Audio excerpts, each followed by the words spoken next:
Arghyadeep Acharya, this time back with another video and on Special Theory of Relativity. Enjoy.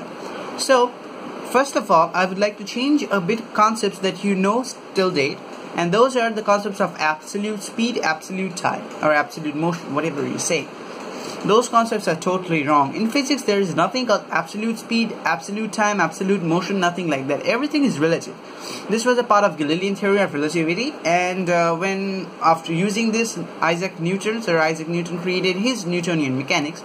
But so what does actually this mean? This means that there is nothing called absolute rest.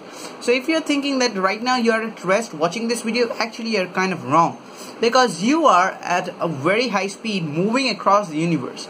You are revolving around the sun at a speed much faster than that of a bullet.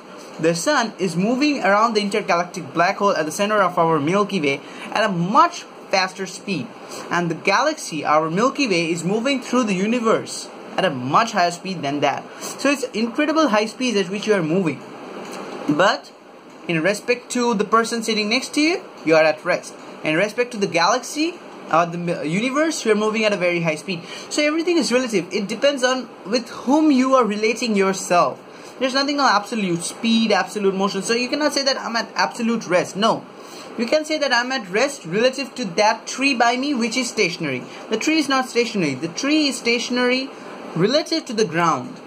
So you're getting the notion. So, well, this was not a very difficult concept to grasp, but when I tell you that time is also not absolute, then it might get a bit complicated. You might think that when I'm in the United States, when I'm in India, when I'm in UK, the time is moving at the same speed, 1 second per second. Yes. So, how is time relative to?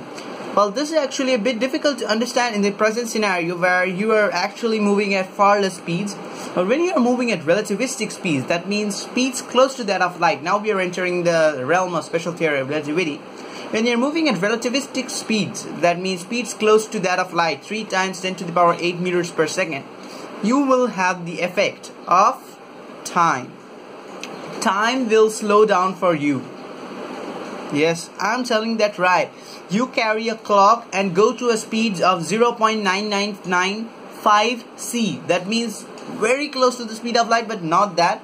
And I'm telling you, your clock will slow down. Yes. Passing of 1 second will take more than what you felt here. But now the thing comes into the play. Does that mean that time is absolute or time is relative? Time is relative. This is because speed of light is a constant. Nothing can change the speed of light. So, to make this thing stable, to make the speed of light a constant, you need to make distance and time relative. That is what Sir Albert Einstein predicted in his Special Theory of Relativity. He said that time is not absolute. Time is relative. If you are, say, in a space shuttle, flying close to the speed of light, then the time inside your space shuttle, if there is a watch, it will slow down. Nothing is problem with your watch. The motion, the flow of time has slowed down for you just to make you move at that speed. And just when you move at the speed of light, time just stops for you. Yes, time stops for you. Your watch will stop. No, the battery of the watch is not exhausted. The flow of time has stopped when you move at the speed of light. And now it might get a bit of crazy here, but if you move greater than the speed of light, then time will move backwards for you. Again, the clock has no problem. The flow of time is moving backwards. But that is hard to imagine. So we'll be staying with the speed of light concept and very close to the speed of light concept. But is it possible to go at those high speeds? No, it is not. Because light or a photon has no mass. That is why it travels at that incredible high speeds. Objects that have mass cannot travel at those speeds.